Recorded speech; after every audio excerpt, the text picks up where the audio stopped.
You know, a lot of books have been written on the secret to success. I think about that 7 habits of highly successful people.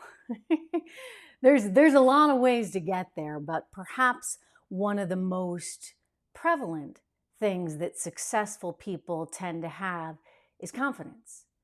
And in some cases, I would argue in the case of the President of the United States at present, it's an overconfidence. And actually, what makes you successful at that point is also what could cause everything to come crumbling down. Hello, everyone. Welcome to the Trish Regan Show. Great to have you here. Reminder, make sure you subscribe, certainly to the audio version. It's really important because the more subscribers we have, even if you're not listening, hopefully you're listening now. Hopefully you do me that favor. But even if you're not listening, if you just go there and you subscribe for free, that's a really big deal because then the podcast gets promoted more and more people hear it. So do me that favor. Go over to Spotify or to Apple and subscribe to the show. Again, it's free on Apple iTunes. And subscribe to this channel if you're watching on Rumble or if you're watching on YouTube or Facebook. Follow me there. It is really, really important. Portions of today's program are brought to you by Legacy Precious Metals. There's never been a better time to invest in precious metals. So go to legacypminvestments.com for more right now, or give them a call at 1-866-589-0560, 1-866-589-0560. Find out how to protect your future. All right, let's get into this idea here because this is a guy, the President of the United States, Joe Biden, who, in my estimation, isn't all that talented. I mean, he was a kind of nothing student. And yet he's now the President of the United States.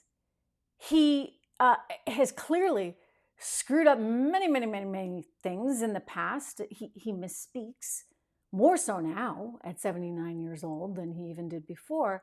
And yet again, I go back to he is the President of the United States. He was the Vice President of the United States, who, interestingly, President Obama did not support, really, to run as president, which is why we got Hillary Clinton in 2016.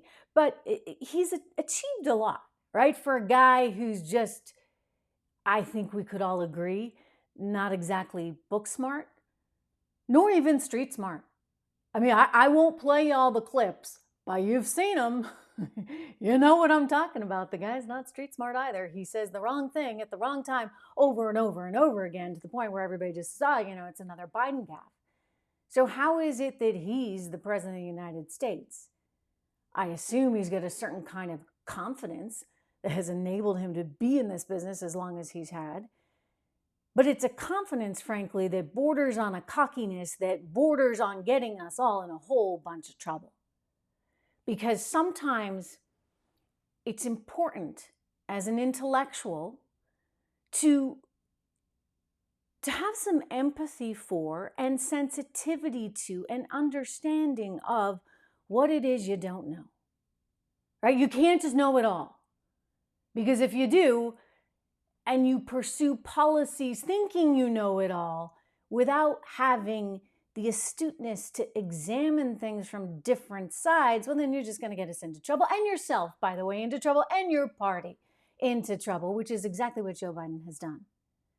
Think about when he first came to office and he brought in all those academics, the historians, to gather around the table in the Oval Office and tell him how he could be the next FDR.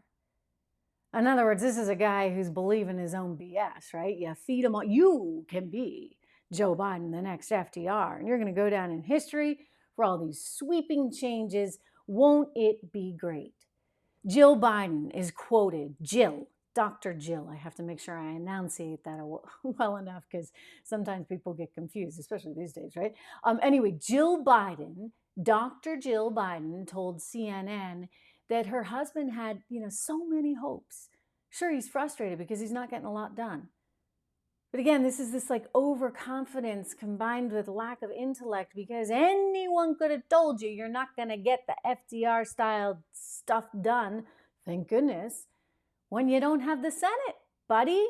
I mean, look, Joe Manchin just coming out just this past week and saying, look, I'm not into this whole thing. Your agenda that would push the climate change and green energy and higher taxes for the wealthy. I'm not going to go along with it.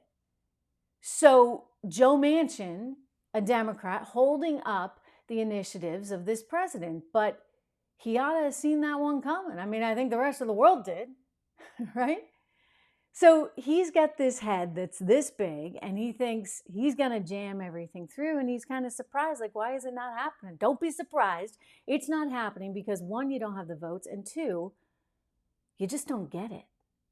You just don't get it. And perhaps this is fundamentally the entire problem with the party. They over and over again prove that they don't get it. I mean, maybe it's a problem with politics in general. I do believe that most conservatives tend to be a little bit more grounded, a little bit more astute when it comes to understanding that people want to be able to go out and work.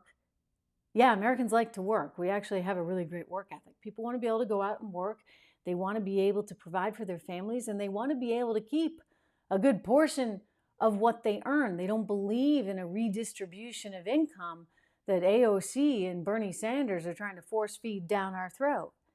And so, again, it's a sense of we know better, a cockiness and overconfidence to try and push policies on people when they're like, no, thank you, no way, no how. That's not what I signed up for. And you see this right now. The Democrats are like, wait a second, why aren't Hispanics, Latinos coming along for the ride? That why aren't they voting for us like we thought? Take a look at the 34th district in Texas. And the reason is because Hispanics and Latinos are like everyone else. You know what? They don't want the handouts. They don't want big government telling them what to do.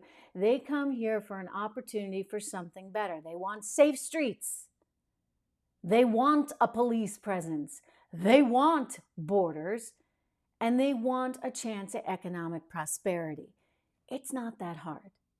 Anyway, when you have egomaniacs running our country that are so out of touch, and granted, look, they're all, to a certain extent, you got to give them that, somewhat egomaniacs, because who the heck would ever want to be the president of the United States unless they had a massive ego? I get that. So it kind of goes with the territory, but these are egomaniacs that are also overconfident and out of touch. And I think that's the big thing here, completely out of touch with what matters. Fareed Zakaria, who does a show on the weekend over at CNN, and he's basically sort of, spoon-feeding the public the Democrat talking points. He's in hot water right now because he came out with a recent Washington Post op-ed saying, look, you got to knock it off with all the gender stuff because people want Democrats to build things like roads and infrastructure. And the more you go down this rabbit hole of pursuing pronouns, the more you're going to alienate everyday Democrats. He's right on that, by the way, because these are problems that, frankly, I don't think that the Democrats have the luxury of tackling right now, given where the economy is. He's right on that, but immediately was criticized, just immediately, by Pete Buttigieg's husband, along with a New York Times reporter that accused him of completely misinterpreting that poll, the poll that said that no one wants Joe Biden to run again. Look, Democrats are in trouble, and the sooner they admit it to themselves, the better. Because all this cockiness, all this confidence is going to come back to bite them in a spectacular way. In a spectacular way this fall when we see those fall elections in November. One of the reasons for this, of course, and you've heard me talk about this at length, is because of the economic mistakes that have been made over and over and over again, leading to the mass inflation that we have right now. Such crazy inflation. It's very hard as an investor to figure out, where do I invest in the middle of all this? Which is why I just want to give a quick shout out for my friends over at Key City Capital. It's a group of, Charlie Dombeck. He's been on the show a few times.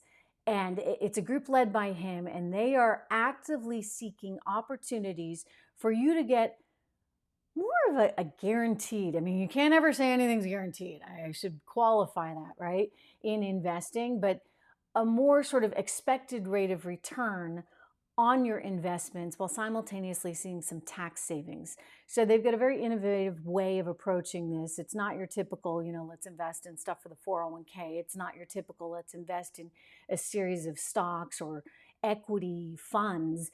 It's very specific and tailored more towards a debt style investing. Check them out. keycitycapital.com/Trish is the link. keycitycapital.com/Trish. Given all that inflation, given the volatility of the markets, it is very, very challenging for people. And so for our politicians to kind of discount that, you saw the president just over the weekend trying to push back on gas prices and say, no, they're coming down, they've been falling every day. I'll give them this. They've been recently pulling back, and the reason for that is investors are so freaked out about the possibility of a really significant recession that they've started to creep lower, but they're still darn high. They're still way higher than they were this time last year. And so there's no getting around that one. And, you're trying to placate, you're trying to tell the media, oh, you don't really understand it, they're coming down. They're not really coming down enough anyway. I mean, it would be wonderful if they do. I wish you luck on that one.